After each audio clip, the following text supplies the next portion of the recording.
slow up, no I don't take shit. I got no love for the fakeness. If you wanna play tough and wanna hate this, I'll always show up.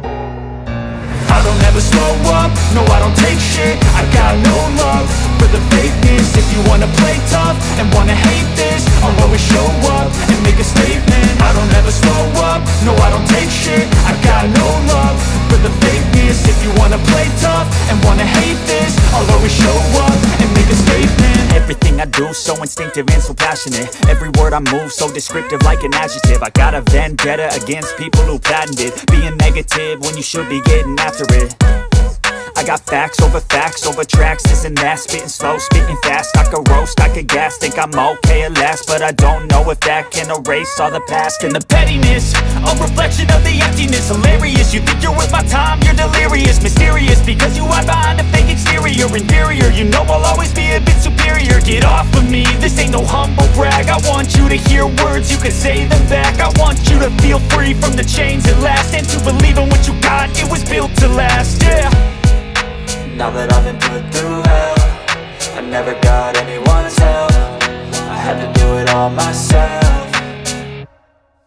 I don't ever slow up, no I don't take shit. I got no love for the fakeness. If you wanna play tough and wanna hate this, I'll always show up and make a statement. I don't ever slow up, no I don't take shit. I got no love for the fakeness. If you wanna play tough and wanna hate this, I'll always show up and make a statement. Gonna learn the consequence of being incompetent. Mental health is confidence, dreams and some honestness. I'm not here to save the day, that's for you to take away. I could play a million mind games, but instead I say something not illogical, something that is topical. Rub it on and watch it go, make yourself unstoppable. Dreams are irresponsible, but they're always possible. If you just believe, you could be so remarkable. Thoughts in my head, a collage and they spread. I'll be great one day, going off of my meds. No, I'm not giving up, no, I'm not giving in. I will make it to the top, taking off in the wind. I gotta make it, I'm saving every day to taste it. I'm patient, but my mind, it can hardly take it. I'm chasing a dream that I've had for several ages. A vacant, modern kingdom for the taking.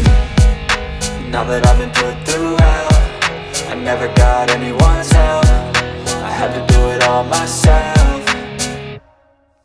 I don't ever slow up, no I don't take shit. I got no love for the fakeness. If you want